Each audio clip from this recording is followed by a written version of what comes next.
من شانە جەمال لە دایکبی شاری سلێمانیم. من خۆم کاری خۆبەخشیەکەم سەرەتا بە کاری خۆبەخشی دەستم پێ کردووە.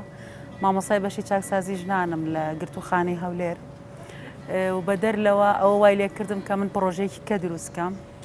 خۆم لەگەڵ مامۆسای چاکسازیەکە کار لەسەر کولتور و کەلەپوری کوردیەکەمەوە زیندوکردنەوەی کولتوری کوردی خاصن لەسەر جلوبەرگ و ئەکسسوار و خشلەکانیان وە دەرلەوە توانیم ئەو هەموو خەون و هیوا جوانەی کە هەم بوو لەگەڵ ئەوانە ئەم پرۆژە جوانەی پێ دروستکەم. ناومناوە پرۆژەی پێکەوە ژیان چکە ئێمە لە هەموو کولتور و نەتەوە و عادەتێک لەم ماڵە کۆ ئەبێتەوە هەموو کەسێتە ئێرە. کولتوری کوردی تەنیا لە جلوبەرگ و لە خۆڕازانەوە لە پارچە قماشێکا خۆی ناگرێتەوە. کولتوری کوردی لەمەوە خۆیەگرێتەوە کە ئێمە پێکەوە ژیانە تۆراوە لێمان نەماوە بەڕاستی ئەبێ دروستیکەینەوە. من توانیمە لە ماڵە جوانەی خۆما ئەوە بکەم.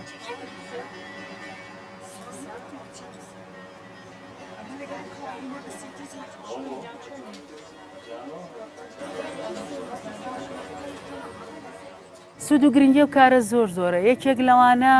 ژن دەستی ژن بگرێت کە لە وڵاتی ئێمە ئەو شتە زۆر سەخت بوو بە تایبەتی لەم ساڵانەی دواییە منافەسێکی زۆری ژنان دروست ببوو هەمووی خۆی ناوناوە کەسی لێ هاتووە خۆی ناوناوە دیزاینەر هەموو خۆی ناوناوە کەسێکی پرۆفیشناڵ ئەمەش بۆغرایەکی تیا دروستکردون وای لێکردون کەس دەستی کەس نەگرێ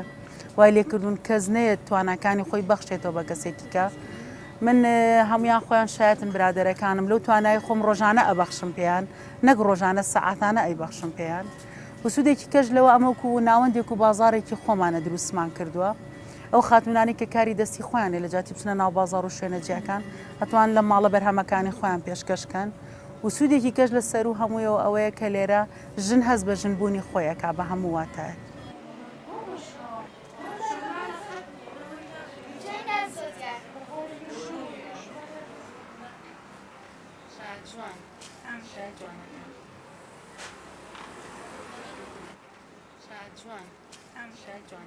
داواکارم لەو ئەندام پەرلەمانە بە ڕێزانە هەیە کە ئێستا خۆیان کاندی دەکەن کە پروپاگەندە بۆ خۆیانەکەن هیوادارن بە فعلی بیکەن بەڵام من زۆر دڵنیام ئەگەر بیانوێت کەسی زۆر باشیتیایە کەسی زۆر سەرکەوتویتیایە بتوان پێکەوە ژیان دروستکەن و بتوان بێنەوە ناو خەڵک جارێکیکە تەنیا هەوڵ بۆ ئەوە نێن کە دەرچوون چوونە پەرلەمان و کەسەکان لە بیرکەن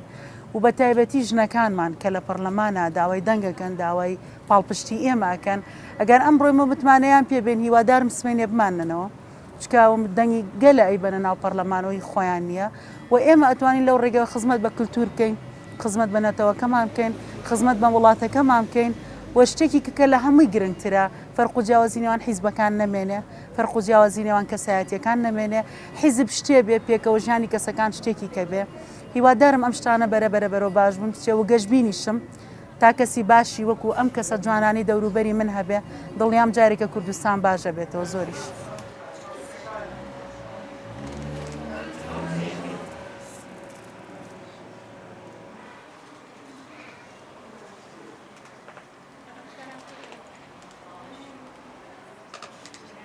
وڵاتێکە دەنگدان هەبووە دەنگدان شتێکی زۆر باشە تەنان لە ماڵی خۆشمانە زۆر جار ئێمە بیرەکەینەوە من وەکو ماڵەکی خۆم وەکو وڵاتێکی بچووکم بۆ خۆم دروست کردووە کێ دانین کارێکی پێ بسیرین کێ شیاوە بۆ ئەم کارە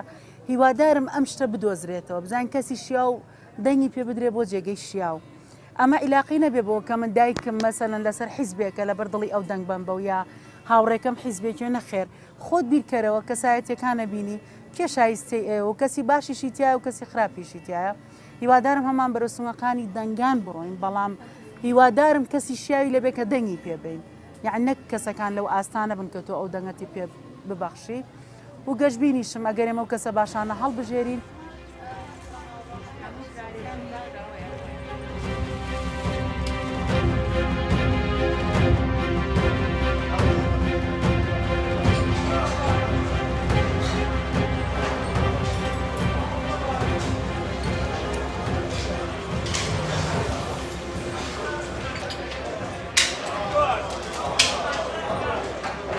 چاخانەی شعبێکە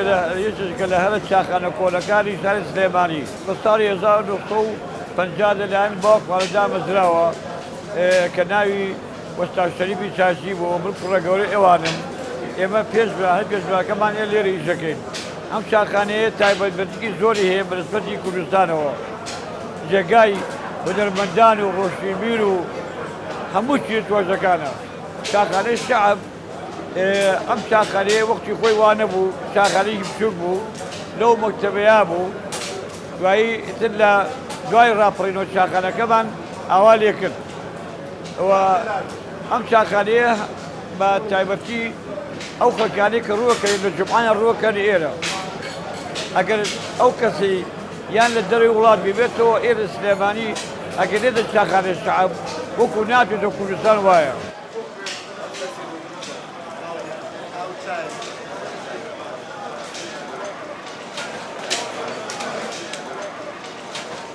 ئەم شاخانەیە لە سەعات شەشی بانیەوە کراوەیە تا حەوتی ئێوارە ئێمە هەر پێشبراکەمان یەک لە شاخانە ئیش دەکەن لەگە کوڕەکانمانە و جاری وایە ماشەڵڵا فریاش ناکەوێت ئەم شاخانەیە ئەگەر ڕۆژێک نبێت معنایەوەیە ناو سلێمانی ئەبێ بە ئیزدیحام یعنی هەمووی پەراوزە جادەکانەی بێت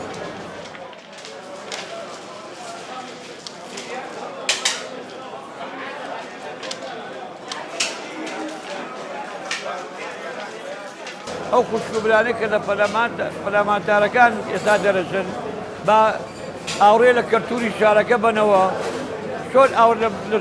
ئاوڕێژی لەمان بنەوە ئەم شاخانەیە پێویستی بە یارمەتی هەیە و هیوادارین کە یارمەتی برێرن تێگەشتی بۆ خەڵکی فەقیر و هەژار ئێمە بە زۆرمان هیچمان نایە دەگە ئەو خەڵکە بەڕاستی و فەقیر میلەتی کورد میلەتێکی زۆر داماوە زۆر فەقیرە ئەوتا لەلایە ئێران لەلایە تورکیا لەلایە سووریا لەلایە عێراق هەمووی هجوومانەکە لەسەر بەس ئێمە ئینشەڵڵا هەستە کۆتوێ بەسەرانە هیوادارین ئەم دەستوری پەرلەمانەش سەرکۆتی بێ بۆ کورد و کوردستان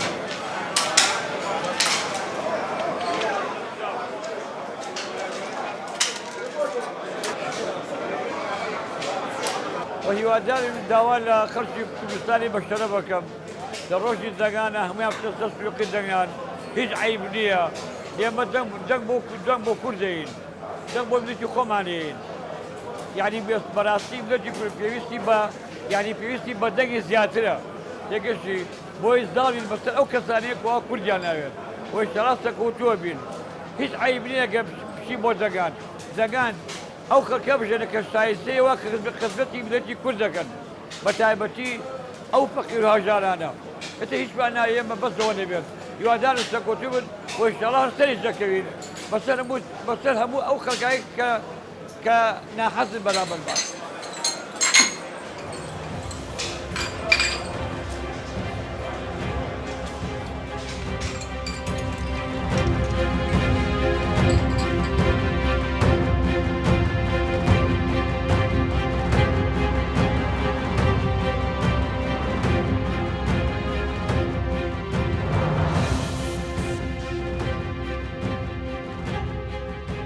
من اندازه شمال صدقي ياسين لسر شقامي دوسايدي بحركه لجندي لبناني بو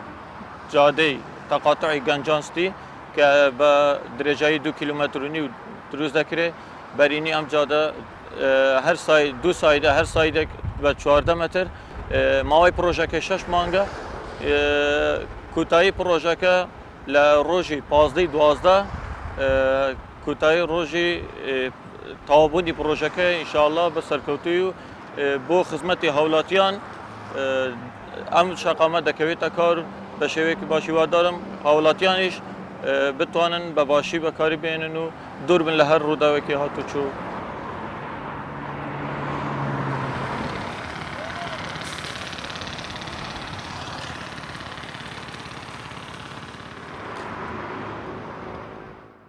ام پروژه هلبت بو خدمت گزاری هولاتیانه بو آودان کرنوی کردستانه هیواداری دوال خلق کردستان دکین همومان لروجی سینو